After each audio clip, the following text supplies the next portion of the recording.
Witam serdecznie, Kisu Young, Seat Arona FR Sapphire Blue. Mamy piękny marcowy poranek, a ja dzisiaj przedstawię Wam parę nowych rzeczy, które będę wkrótce montował do swojej Arony 2022 rok, wersja FR, pakiet stylistyczny Maxton Design, felgi 18 Keskin KT20, niebieski kolor Sapphire Blue, czarny dach. No więc tak, ona niech sobie tutaj moczy się, a ja Wam pokażę, co ostatnio zakupiłem. To akurat nie, to jest pilot. Okazało się, że Smart TV Philipsa z Ambilightem nie posiada mikrofonu i nie da się korzystać z jego funkcji. Ale zobaczcie, tutaj w schowku mam zakupionych parę rzeczy. Kostka, wtyczka do zbiorniczka płynu do spryskiwaczy. Będziemy robić czujnik poziomu płynu. Tu jest numer, można sobie śmiało spisać. Dodatkowo kolejna rzecz dostępna w Skodzie, na przykład Kamik. Łatwo można kupić na AliExpress. Jest to wsówka tam w szybę. Można sobie bilety parkingowe w tym zostawiać. Będzie montowane, ale najpierw będzie szyba od wewnątrz wyklejona folią kameleon.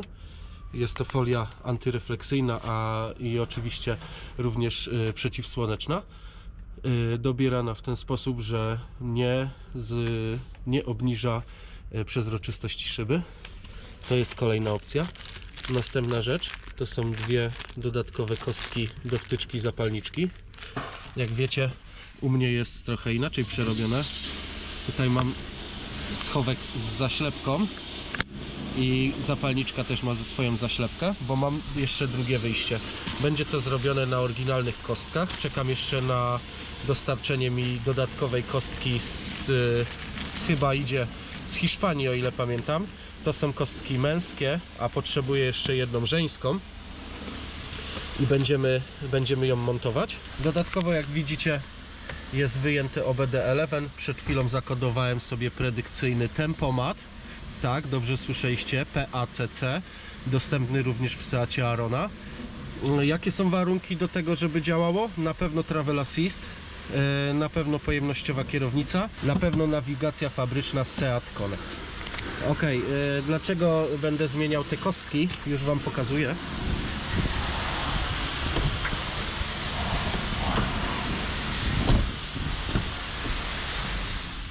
Nie wiem, pewnie jak większość z Was może wie, bądź też nie, gdzieś tam były jakieś shortsy, mam zrobione nawiewy na drugi rząd siedzeń. I tutaj jest też wyjście na gniazdo zapalniczki, tylko że mam zrobione po prostu na szybko złączkach, a potrzebuję oryginalne kostki volkswagenowskie. Druga sprawa, filmu jeszcze nie ma, ponieważ ja zawsze wszystko zanim pokażę, to testuję. Tutaj jest materiał, taka wykładzina i mam to już ponad rok, prawie rok, w kwietniu chyba montowałem. Jak widzicie, dzieciaki tutaj nogami zaczął się ten materiał obrywać. Mam kupiony taki sam, tylko inny. Czyli ten jest szary, a mam kupiony taki czarny. Będzie demontowany cały podłokietnik jeszcze raz. Będzie to wszystko wyklejane ponownie i przyklejane na klej techniczny, ten z Bola taki. On jest dosyć mocny i powinno się to dobrze trzymać. I film też wkrótce pojawi się, żebyście mogli sobie zamontować taki future, na przykład na okres wakacyjny, na okres letni.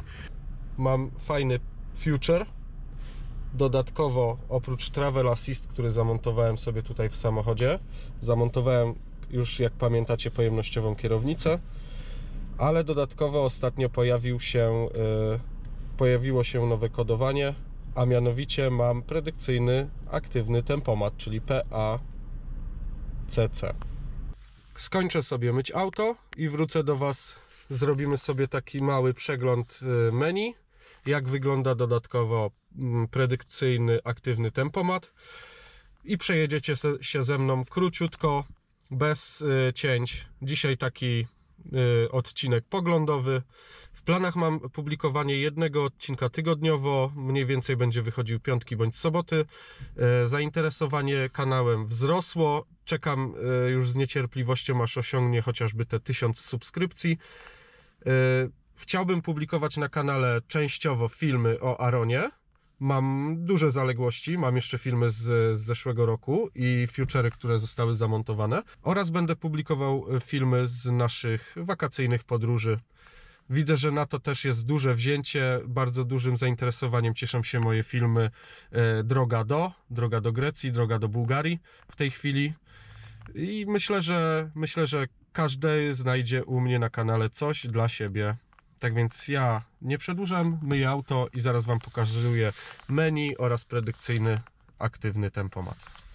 Jeszcze póki na myjni, muszę Wam coś pokazać, co bym chciał, żeby każdy zwracał na to uwagę, bo rzadko się w tych nowych samochodach otwiera maskę i zagląda pod maskę, ale zwróćcie uwagę, co się stało u mnie.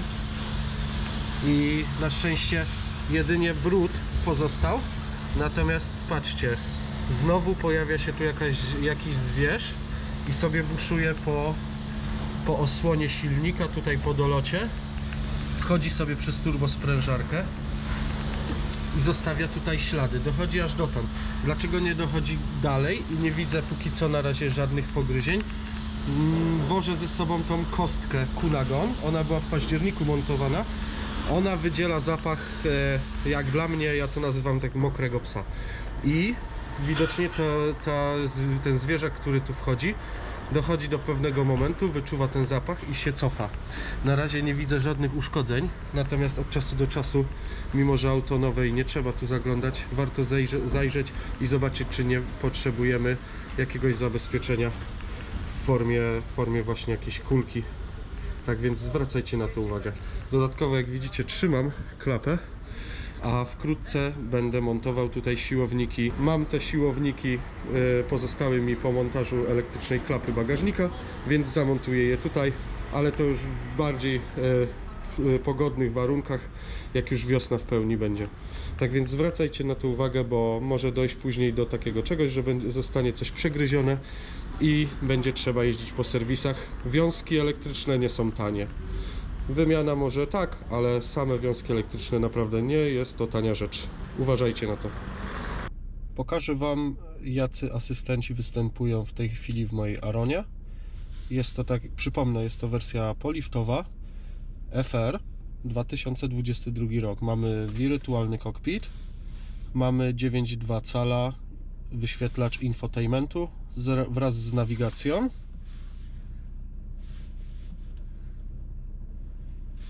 Nawigacja na bieżąco aktualizowana, co pokazuje nam m.in. fakt, że wskazuje nam korki.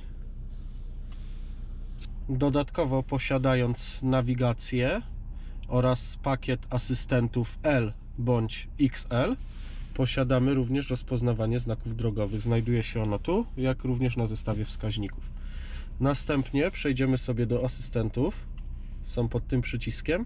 Pojawia nam się okienko graficzne wraz z naszą Aroną w centrum oraz wszyscy asystenci zaznaczeni na pomarańczowo dookoła. Można również wejść w ustawienia i w ustawieniach pojawią nam się wszystkie funkcje, które samochód posiada, które są włączone bądź, jeżeli jest zaznaczone, są wyłączone. Rozpoznawanie znaków drogowych jest pod rozwijaną ikonką i pojawia nam się, ja mam tylko zaznaczone, żeby się pokazywało, ale żeby nie sygnalizowało ostrzeżenia, posiada sygnalizację przekroczenia prędkości w 3 sposobach. Wyłączone, więc tylko wskazuje nam, jakie mamy ograniczenie. Optyczne, czyli po każdym przekroczeniu prędkości pojawia nam się na środku infotainmentu, że przekroczyliśmy prędkość, oraz wskazanie optyczne plus dźwiękowe, czyli sygnał. No jest to chyba największe przekleństwo nowoczesnych samochodów. Całe szczęście da się to wyłączyć. Nie używam tego. I mamy sygnalizację, przy jakim przekroczeniu ma nam sygnalizować właśnie bądź optycznie i dźwiękowo. Ja z racji tego, że mam wyłączone, jedynie daje mi informację, jeżeli przeoczę jakiś znak. Kamera oraz nawigacja współpracują ze sobą i pokazują mi tylko na infotainmencie, jaka prędkość aktualnie teraz na tej drodze obowiązuje. Następnie mamy system rozpoznawania zmęczenia kierowcy. Mamy również do wszystkich rzeczy mamy informacje. Tu akurat oczywiście język polski, ale w każdym innym, w każdym samochodzie produkowanym na Europie jest tłumaczone na każdy inny język. Mamy rozpoznawanie zmęczenia kierowcy. Nie jest to taki system, jaki ma wejść obowiązkowo od 2024 roku, czyli z kamerą wewnątrz, monitorujący ruch gałek ocznych. Ten system jedynie co analizuje ruchy kierownicą, analizuje czas jazdy, natomiast nie sprawdza fizycznie, jakiej kondycji jest kierowca. I powiem tak, system nie jest najgorszy, bo daje nam do myślenia, że po 3 godzinach powiedzmy przydałaby się jakaś przerwa. Natomiast jeżeli jeździmy i włączymy Travel Assist, czyli aktywny tempomat i adaptacyjne prowadzenie po torze, system raportowania o zmęczeniu kierowcy jest po prostu wyłączony, no bo tak naprawdę my tylko musimy trzymać rękę na kierownicy, żeby wykrywało naszą obecność, a w zasadzie całą resztę, dostosowanie prędkości, utrzymanie pasa ruchu robi za nas komputer, czy tam samochód, więc ten system zmęczenia kierowcy, raportowania o zmęczeniu kierowcy jest nieaktywny. Następnie Side Assist, czyli asystent zmiany pasa ruchu, ma 2 opcje. Świetna okazja, żeby zaprezentować jednego z asystentów, czyli asystent wyjazdu z miejsca parkingowego. Jak widzicie, tutaj mamy takie punkty. Teraz zmieniłem z kamery i mam teraz wsteczny wbity. Jakbym decofał, widzicie? I on sam automatycznie hamuje. Za mną jadą auta, tu jest ulica, ja próbuję wyjechać. Jeżeli widzi auto, sygnalizuje nam, żebyśmy nie wyjeżdżali. Jeżeli przekroczymy pewną linię, on zacznie automatycznie hamować. Tak to działa. Dosyć dobry patent. Oczywiście również jak mamy włączoną pozycję kamery, również pokazuje nam się tutaj, tylko że w mniejszym oknie. Włączony bądź wyłączony oraz jasność. Mówimy o punktach jasności tych piktogramów, które są w lusterkach. Ja mam ustawione na 3. W okresie letnim, gdy jest duże nasłonecznienie, mam ustawiony na 4 bądź 5. Pozycja maksymalna to jest 5, pozycja minimalna to jest 1. Oczywiście ten system możemy sobie w każdej chwili wyłączyć. Mamy również informacje jego dotyczące. Zważcie, że ja tego systemu nie miałem seryjnie i on był dokładany. Linki do filmów macie tutaj gdzieś u góry się pojawią, tutaj. I ten system po wgraniu, po włączeniu tego modułu, jak widzicie, ma informacje, wszystko jest w języku z danego kraju i wszystko działa bez żadnych zastrzeżeń. Znajduje się tutaj jako dodatkowy asystent. Mamy jeszcze kolejne 2 asystentów i trzecie to jest aktywny tempomat, w moim wypadku PACC, czyli predykcyjny aktywny tempomat z przewidywaniem drogi, przewidywaniem znaków, ale do niego dojdziemy na końcu. Następny jest Lane Assist. Dużo osób wyłącza, zależy gdzie się mieszka. Jeżeli mieszkamy, mamy kręte drogi wąskie, może przeszkadzać. Czasami na takich drogach faktycznie sam też go wyłączam. Natomiast jeżeli chodzi o miasto, jeżeli chodzi o ruch miejski, używam jak najbardziej.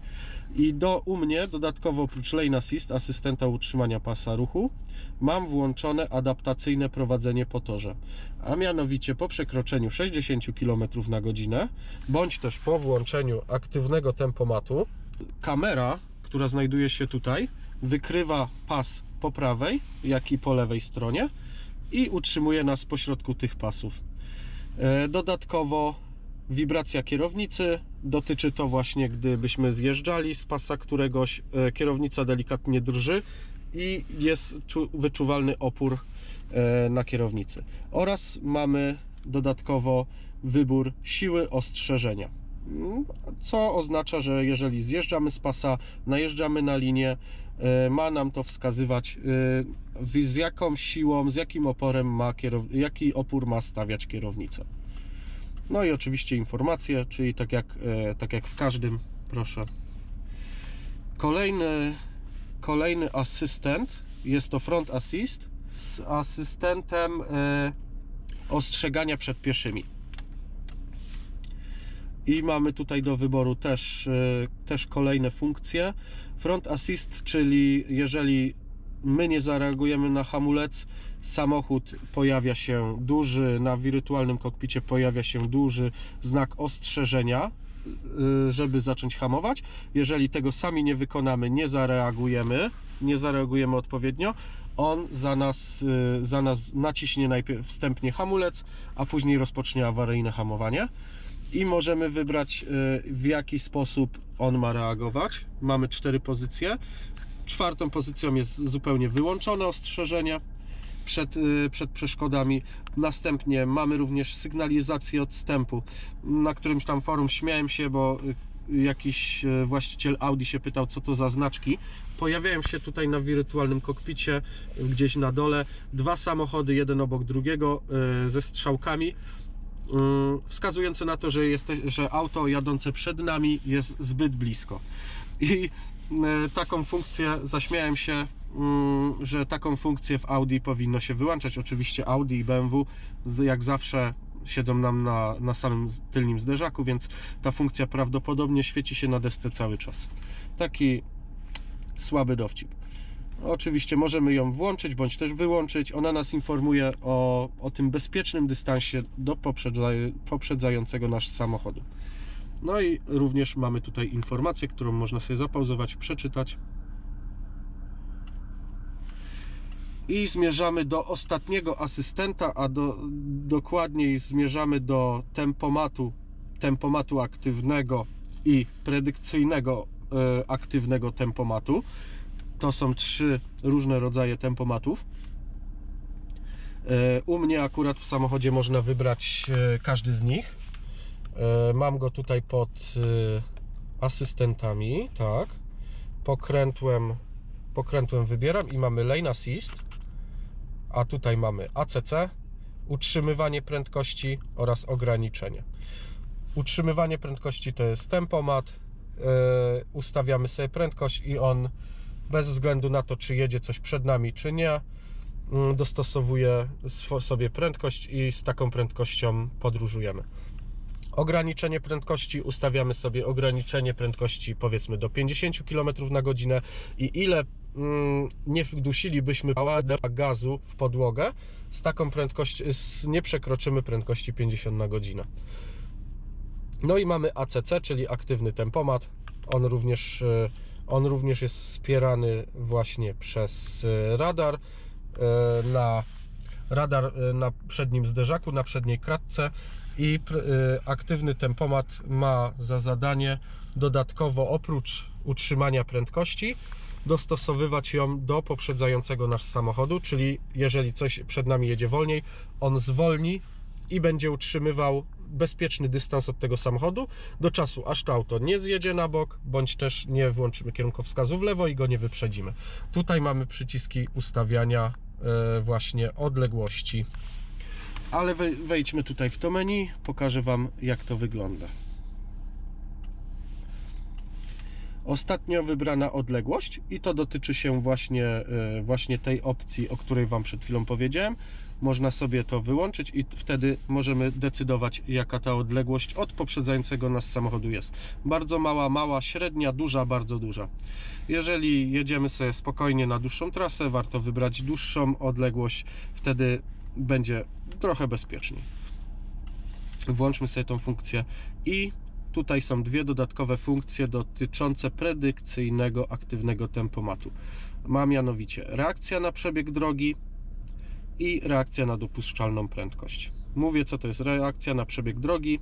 Jest związana ściśle z nawigacją samochodową wbudowaną i ona wykrywa, czy przejeżdżamy czy jedziemy aktualnie prostą drogą, czy na drodze jest zakręt, czy jest to ostry zakręt, czy na drodze jest skrzyżowanie, czy jest to rondo, i pokazuje nam zegarze infotainment, z jaką aktualnie drogą mamy do czynienia i jeżeli na przykład ograniczenie na tej drodze jest do 50 km na godzinę, a my korzystamy z PACC, czyli z predykcyjnego tempomatu, to nawet jeżeli ograniczenie jest do 50, a zakręt pojawia się, no to ma wgrane nastawy, z jaką prędkością ten zakręt należy pokonać i zmniejsza sam prędkość bez używania, bez naszej ingerencji w używanie hamulca do zatrzymania się. Następnie reakcja na dopuszczalną prędkość odnosi się ściśle do tego, że mamy kamerę na przedniej szybie oraz mamy wbudowaną w nawigacji rozpoznawanie znaków. I jeżeli jedziemy, ustawiony mamy tempomat na 90, jedziemy na drodze ekspresowej, wjeżdżamy w teren zabudowany i automatycznie pojawia nam się ograniczenie do 50, tempomat sam zmienia prędkość na 50, po czym po opuszczeniu terenu zabudowanego z powrotem włącza nam 90 zupełnie bez naszej ingerencji. No i tu mamy informacje dotyczące tej funkcji. Dziwnym trafem ta funkcja działa u mnie po zakodowaniu. Jestem bardzo z tego zadowolony, sam jestem w szoku, ale skoro działa, nie ma co psuć, że tak powiem. Tutaj mamy oczywiście jeszcze tą funkcję graficzną. Jeżeli chcemy szybko wejść w któregoś z asystentów, nie musimy czytać, a więc aktywny tempomat włączamy tu, front assist włączamy tu, znaki i tak dalej, i tak dalej. Tak myślę, że dzisiaj w skrócie wytłumaczyłem wiele funkcji, które tutaj można używać. Jeszcze jest jedna funkcja, która jest aktywna tylko jak mamy włączony SEAT Connect, to jest rozpoznawanie głosowe. Ja go używam często jadąc i wracając do pracy oraz wykonując rozmowy telefoniczne. Posłuchajcie. Nawiguj do pracy. Rozpocznie się prowadzenie do pracy. I w zasadzie na tym polega całe ustawienie nawigacji. Trzeba wybrać, jak widzicie, korki, aglomeracja miejska, więc korki są dosyć spore. Naciskam uruchom wybraną trasę i w zasadzie mamy już wszystko włączone.